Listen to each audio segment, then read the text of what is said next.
মন্ত্রী পরিষদ বহাল থাকে। আমি একজন সাধারণ পাবলিক, এদের বিরুদ্ধে যুদ্ধ করে নির্বাচিত হব, নির্বাচন করব, এরকম ভাব পোষণ করে গণতন্ত্র রক্ষা করার দায়িত্ব তো 18 কোটি জনগণের পর ঠেকা পড়ে নেই। এই নির্বাচন আজকে যদি আমরা ঘোষণা দিই উপজেলা নির্বাচন করব, তাহলে আপনার ওই পুলিশ, র্যাব, আপনার বাহিনীগুলি কি ঠেকাতে পারবেন? হায়ানার মতো ঝাঁপিয়ে পড়বে আমাদের উপরে। এই নির্বাচন কমিশনার আছে, নির্বাচন কমিশনের সামনে থেকে কালকে একজন প্রার্থীকে হাইজ্যাক করে নিয়ে চলে যাবে। কাকে নির্বাচন শিখান? নির্বাচনের বুলি আওরান এখানে এসে একটা অগণতান্ত্রিক দলের নাম হলো বিএনপি। কেন? যে দলে কোনো গণতন্ত্রই নেই, সব গণতন্ত্র আছে হলো ওই রিপন সাহেব আর মামুন সাহেব গোয়েনে। ওনাদেরকে ধন্যবাদ আমার। রিপন ভাই বারবার বলতে চেষ্টা করছে 17ই এপ্রিল আমাদের মন্ত্রী পরিষদ গঠিত হয়েছিল, সরকারের মন্ত্রী পরিষদ গঠিত হয়েছিল। 10 এপ্রিল হলো সরকারের শপথ নিয়েছিল। তো আমাদের মন্ত্রী পরিষদ যে গঠিত হয়েছিল সেটা কি তো প্রেসিডেন্সিয়াল গভর্নমেন্ট ছিল। শেখ মুজিবুর রহমান তো রাষ্ট্রপতি ছিল। তো 9 মাস যুদ্ধ করে আসলেন, তার মধ্যে আবার একটা খন্দকার মুস্তাক আছেন। আমরা এগুলি বলতে চাই না, জনগণের কাছে বললে আপনাদের ক্ষতি হবে। এই জন্য আলোচনায় হাসিনা পানে নাই, কারণ আপনাকেই লস হবে। আবার যিনি নাকি প্রধানমন্ত্রী হইয়া 9 মাস যুদ্ধে নেতৃত্ব দিয়েছেন, উনি আবার কিন্তু মন্ত্রিত্ব হারাইছেন, এমপিগিরিও হারাইছেন।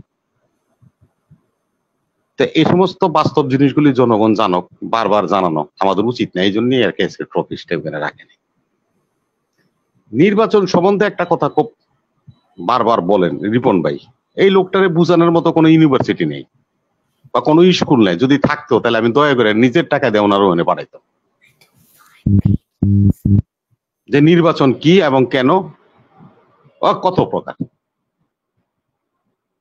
আমরা যদি মডেল ধরি ভারতকে গণতন্ত্রে, তো তাদের নির্বাচন হওয়ার আগে তো তাদের সংসদ বিলুপ্ত হয়ে যায়।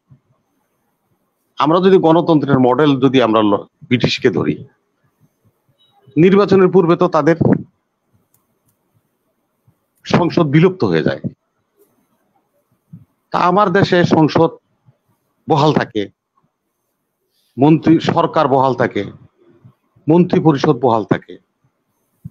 আমি একজন সাধারণ পাবলিক, এদের বিরুদ্ধে যুদ্ধ করে নির্বাচিত হব, নির্বাচন করব, এরকম ভাব পোষণ করে গণতন্ত্র রক্ষা করার দায়িত্ব তো 18 কোটি জনগণের পর ঠেকা পড়ে নেই। আপনাকে একটা তথ্য দিই আমি আজকে, শুনেন। 7 তারিখে নির্বাচনের পূর্বে 25,000 বিএনপি নেতা কর্মীকে গ্রেপ্তার হয়েছে। আমার সন্তানও গ্রেপ্তার হয়েছে। আমার বাড়িতে বারবার হামলা হয়েছে।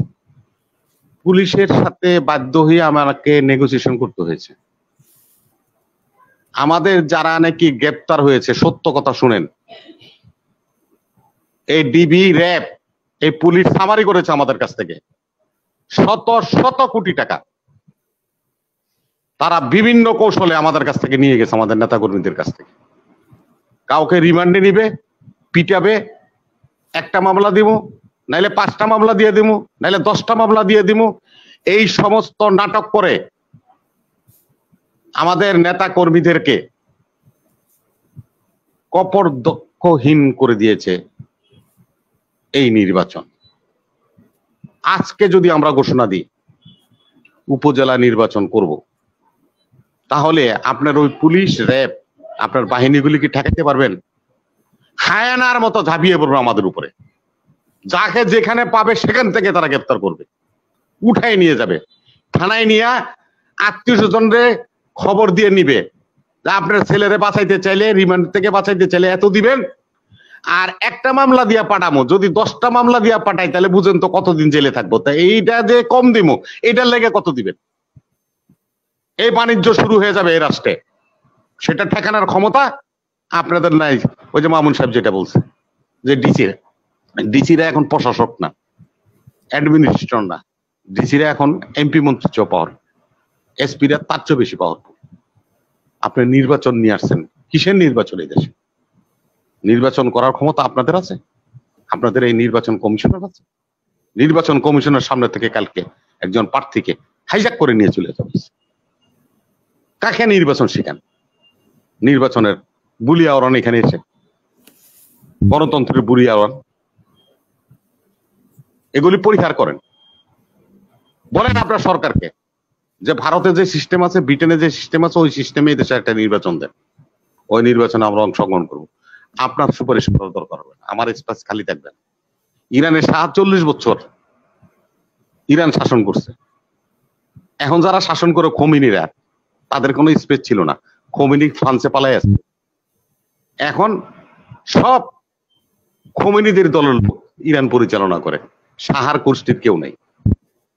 এই সমস্ত বুলি দিয়ে, তকমা দিয়ে আর ওয়াজ করে, ফতোয়া দিয়ে রাজনীতি চলে না। আজকে আপনি বলছেন সূচক, আর সূচকের অর্থই তো বুঝেন না। আপনি বুঝেন না, আপনার সেক্রেটারিও বুঝে না।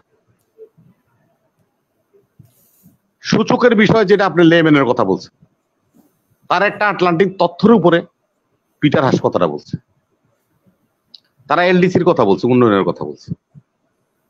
আপনাকে শুনেন রিপন সাহেব, এই সূচকটা হলো গণতান্ত্রিক সূচক।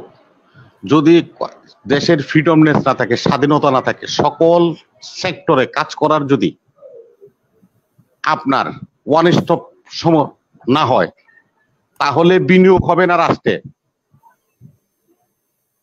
এই সূচকে আমেরিকার কে বিনিয়োগ করে না করে সেটা আমরা জানি না, তাদের দেশে কি হয় না হয় আমার জাহান্নামে যাক।